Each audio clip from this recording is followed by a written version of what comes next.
पाहायला गेलं तर कोणतेच अधिकार नाहीये, फक्त बैठका घेणे. या बैठकीतून काहीही बाहेर आतापर्यंतच्या सगळ्याच काही निघालेलं नाही. आणि म्हणून मला असं वाटत नाही सरकार या बाबतीत मुळीच सकारात्मक नाही. कारण सरकारने जे अध्यादेश काढले त्याचीच अंमलबजावणी सरकारने करावी अशा प्रकारची मागणी मनोज पाटलांची आहे. त्याच्यामुळे नवीन उपसमिती करण्यापेक्षा जो अध्यादेश सरकारने वाशीला येऊन तत्कालीन मुख्यमंत्र्यांनी मनोज जरांगेंकडे दिलेला होता त्याची अंमलबजावणी करावी. त्याला फार बाकी गोष्टी करण्याची गरज आहे असं मला वाटतं. चर्चा अशी सुरू आहे की पहिले चंद्रकांत पाटील होते अध्यक्ष, आता विखे पाटलांना अध्यक्ष केलं, माणसं बदलली. मी तेच म्हणतो ना की ह्या फार उपसमितीला फार काही करू शकतील अशातला भाग नाही. ज्यावेळेस सरकारची इच्छा होईल त्याच वेळेस या गोष्टी होऊ शकतील. आणि या सरकारने मागच्या 2 वर्षापूर्वी वाशीला येऊन जो अध्यादेश दिला होता त्या मराठा मोर्चाला मनोज जरांगे पाटलांना, त्या अध्यादेशाची अंमलबजावणी केली तर हा प्रश्न सुटू शकतो. त्याचं पाशा पटेलचं एक वक्तव्य आहे, शेतकऱ्यांनी आता नुकसानीची सवय लावून सरकार नुकसान भरपाई प्रत्येक वेळी देऊ शकतो. मला असं वाटतं पाशा पटेल शेतकरी नेते आहेत. केंद्रीय कृषी मूल्य आयोगावर, राज्य कृषी मूल्य आयोगावर त्यांनी काम केलेलं आहे. शेतकरी या सगळ्या नुकसानीची सवय लावायला तयार आहे. परंतु या सरकारने स्वामीनाथन आयोग लागू केला पाहिजे.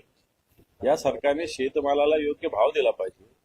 शेतकरी काहीच मागत नाही. जर शेतमालाला योग्य भाव मिळाला ना तर शेतकरी या सगळ्या नुकसानीला सुद्धा सामोरं जाण्याची धमक शेतकऱ्यांच्या मनगटात आहे. परंतु मी पाशा पटेलांना विनंती करेल की तुमचं सरकार राज्यात आहे, केंद्रात आहे, हा योग्य भाव द्यायला सांगा. नाही तर आज आयात निर्यात धोरण जर बघितलं सगळं, भाव बघितले सगळे, तर मला असं वाटतं शेतकऱ्यांची लूट कशा पद्धतीने होईल असंच काम चालू आहे सरकार. पण सत्ताधाऱ्याने अशा पद्धतीनं बोलणं हे किती हे आता सत्ताधारी सगळेच काय काय बोलतात हे तुम्ही जर बघितलं की काल कृषी मंत्री जे होते कृषी मंत्री अब्दुल सत्तार यांनी सुद्धा सांगितलं 1 रुपयात पीक विमा जाहीर करा. म्हणजे त्या सरकारमधले घटक आहे ते कृषी मंत्री होते. पाशा पटेल सुद्धा मी सांगितलं की 2-2 मंडळावर केंद्राच्या राज्याच्या काम करणारे व्यक्ती आहेत. म्हणून हे सरकारला जर सांगायचं तर मला असं वाटतं यांनी सरकारला सांगितलं पाहिजे सरकार तुमचं आहे, परंतु याचाच अर्थ आहे सरकार जनतेच्या बाजूने काम करत नाही, नुकसान भरपाई देऊ शकत नाही. बरोबर आहे, 2023चा अजून नुकसान भरपाई द्यायची बाकी आहे, 24ची बाकी आहे, 25ची बाकी आहे. चला 25 हे वर्ष धरून चला, पण 24 आणि 23चे सुद्धा सरकार देऊ शकलेलं नाही. सरकार नुसतं घोषणा करतं. एनडीआरएफ, एसडीआरएफच्या निकषामध्ये आता बदल केलेला आहे, विमा देण्याच्या निकषात आता बदल केलेला आहे. आणि हे जर सगळं बघितलं तर शेतकऱ्याला कशा पद्धतीनं त्रास देता येईल जास्तीत जास्त, हाच प्रकार सरकारकडून चालू आहे. काल मुख्यमंत्र्यांकडे दोन्ही उपमुख्यमंत्र्यांमध्ये 1.5 तास कल्पता झाली. कोणी म्हणतंय उपराष्ट्रपतीची निवडणूक, कोणी म्हणतंय मराठा आरक्षण. विरोधी पक्षनेत्याकडे काय माहिती आहे कशासाठी तिघांची खलबत आहे? पुढे मला नाही वाटत मराठा आरक्षणासाठी हे लोक खलबत करतील. कारण मागचा जर काळ बघितला तर देवेंद्रजींनी याला सरळ सरळ विरोध केलेला आहे. एकनाथ शिंदेनी सपोर्ट केला परंतु त्याच्यातून काही निघालं नाही. अजितदादा याच्यातून नामानिराळे राहिलेले आहेत. आणि म्हणून खलबत झाली असतील एखाद्या वेळेस त्यांच्या खात्याच्या मंत्र्यावर काय काय आरोप आहे, मग कोणत्या मंत्र्यावर कारवाई करायची का नाही करायची, संरक्षण कसं द्यायचं, का तीव्र कारवाई करायची, अतितीव्र कारवाई करायची, नाराजी व्यक्त करायची, तीव्र नाराजी व्यक्त करायची, याच्यावर खलबत झाले असतील. याच्यावरती काय झालं? उदय सामंत शरद पवारांच्या भेटीला गेले जातं. भेटीचं कारण गुलदस्त्यात आहे, मात्र ते भेट घेतली. मी सांगतो अशा भेटी गाठी होणं म्हणजे याचे सगळ्याचे राजकीय अर्थ. आता परवा समजा देवेंद्रजींना राजसाहेब भेटले, आता समजा शरद पवारांना उदय सामंत भेटले असतील, तर मला असं वाटत नाही सगळ्याच भेटीचे राजकीय अर्थ असतात. शरद पवार नेते जरी असले तरी उदय सामंत काही एक मंत्री आहेत आणि एखादा मंत्री शरद पवार सारख्या ज्येष्ठ नेत्याला भेटत असेल तर त्याच्यात फार राजकीय अर्थ घ्यावा असं मला वाटत नाही. भारत पाक सामन्यावरून टीका होते, त्याला असोसिएशनने उत्तर दिलंय की भारत आणि पाकिस्तान 2 देशात कोणताही सामना खेळला जाणार नाही, परंतु जे बहुदेशीय सामने होतात त्यामध्ये 2 देशामध्ये सामने होतच असतात, नाहीतर खेळाडूंवर अन्याय होऊ शकतो असं त्यांचं म्हणणं. मला असं वाटतं खेळापेक्षा देश महत्वाचा आहे, देशभावना महत्वाची, राष्ट्रभावना महत्वाची. एखादा सामना खेळला नाही, चला त्या कप मध्ये आपल्याला एखादं पारितोषिक किंवा पदक नाही मिळालं तर आपलं फार मोठं नुकसान होणार आहे का देशाचं? मान्य आहे तुमचं म्हणणं, चला ज्या मॅच मध्ये त्यांच्याबरोबर असेल त्या मॅच मध्ये बाहेर द्या त्यांना, पण देश सगळ्यात महत्वाचा आहे असं माझं स्पष्ट म्हणणं आहे. आशिष शेलार पुढे असं म्हणतात की म्हणजे विरोधी पक्ष बॅलेट नको येऊन नको प्रभाग रचना अशी का तशी का असे सगळे आरोप करतात. हम्म. पण ज्यांना निवडणुकांमध्ये पूर्णपणे पराभवाची शाश्वती आहे ते असं आरोप करतात.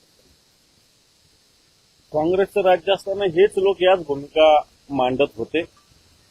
मागच्या काळात संजय राऊत साहेब बोलले होते की एक भारतीय जनता पार्टीचा नेता सेना भवनात येऊन ईव्हीएम मशीनचं प्रात्यक्षिक देत होता आणि म्हणून खुर्चीवर बसल्यानंतर मला असं वाटतं अशा गोष्टी बोलल्या जात असतात.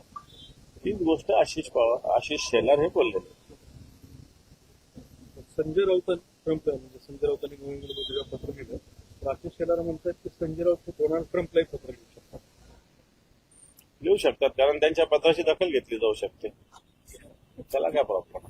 एक राम गणेश गडकरी माहितीच तुम्हाला त्यांचं राजसन्यास नावाचं नाटक आहे. हे नाटक वगळावर यातनं संभाजी महाराजांची प्रतिमा मोठी होते अशा पद्धतीचं नेहमी बोललं जातं. आता हे नाटक वगळणार आहे आणि साहित्य आणि संस्कृती मंडळाने ती भूमिका घेतलेली आहे त्या पद्धतीची चर्चा तुमचं काय म्हणणं? नाही, खरं तर याला नाट्यकृती म्हणून बघितलं पाहिजे हे तितकं खरं आहे कारण गडकरी हे मोठे या संदर्भातले साहित्य आणि नाट्य क्षेत्रात त्यांचं कार्य आहे.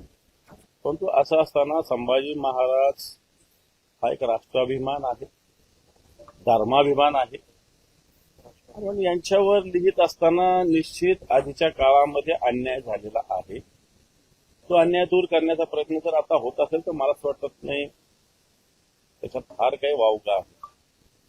मुंबईत 8,000 खड्ड्यांच्या तक्रारी आहेत आणि हे सगळे खड्डे बुजवा तर मुख्यमंत्र्यांनी आदेश दिले तर तुमच्या शिवसेनेचा रोष असा आहे की या खड्ड्यांसाठी एकनाथ शिंदे जबाबदार आहे. ही भूमिका बरोबर आहे. 2022ला एकनाथ शिंदे मुख्यमंत्री झाल्यानंतर मुंबईच्या रस्त्यासाठी किती टेंडर निघाले, किती हजार कोटीचे, माझ्या माहितीप्रमाणे 4,000 कोटी रुपयाचे.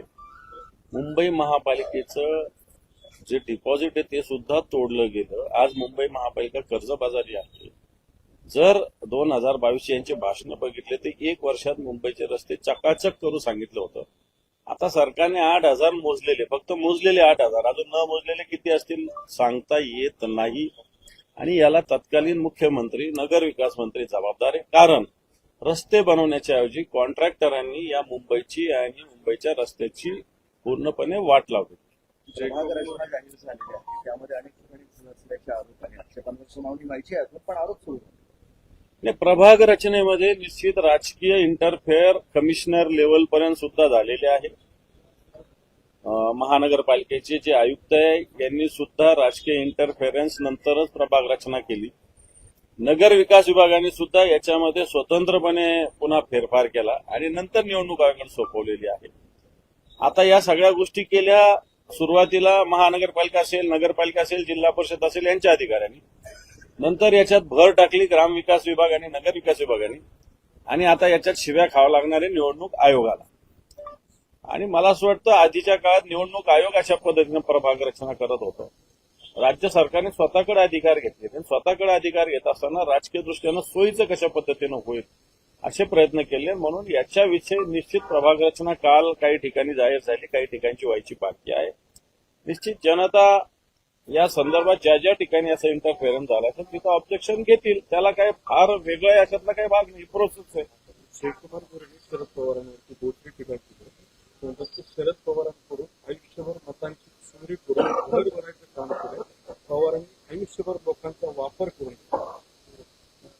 जयकुमार गोरे शरद पवार टीका करतात. मला असं वाटतं ही फार प्रकार वेगवेगळा आहे. जयकुमार गोरे काही एवढे मोठे नेते नाही की ज्यांनी शरद पवारांवर आरोप करावा. दादा एक वेगळा प्रश्न आहे की आपण कोकणात जाणाऱ्या लोकांना चाकरमानी म्हणतो. आता त्यांचे हाल सुरू आहे फक्त आपण खड्डे रस्त्यावर असं सगळं सुरू आहे. मात्र यावर लक्ष देण्यापेक्षा सरकारचं असं म्हणणं आहे त्यांना चाकरमानी म्हणू नका, त्यांचा अवमान आहे, त्यांना कोकणवासी म्हणा. खरं तर कोकणवासियांचे हाल आहे. 12 वर्षांना मुंबई गोवा रस्ता तयार होतोय. त्यांना गणपतीला जायला अडचणी आहेत. त्यांना बसेस नाही, त्यांना रेल्वे नाही पुरेशा. आणि म्हणून कोकण फक्त नाव बदलल्याने मला असं वाटत नाही कोकणवासियांचे हाल बदलतील. तेव्हा सगळ्यात आधी कोकणवासियांचा हा जो विकासाचा प्रश्न आहे तो सोडवला पाहिजे असं मला तरी वाटतं.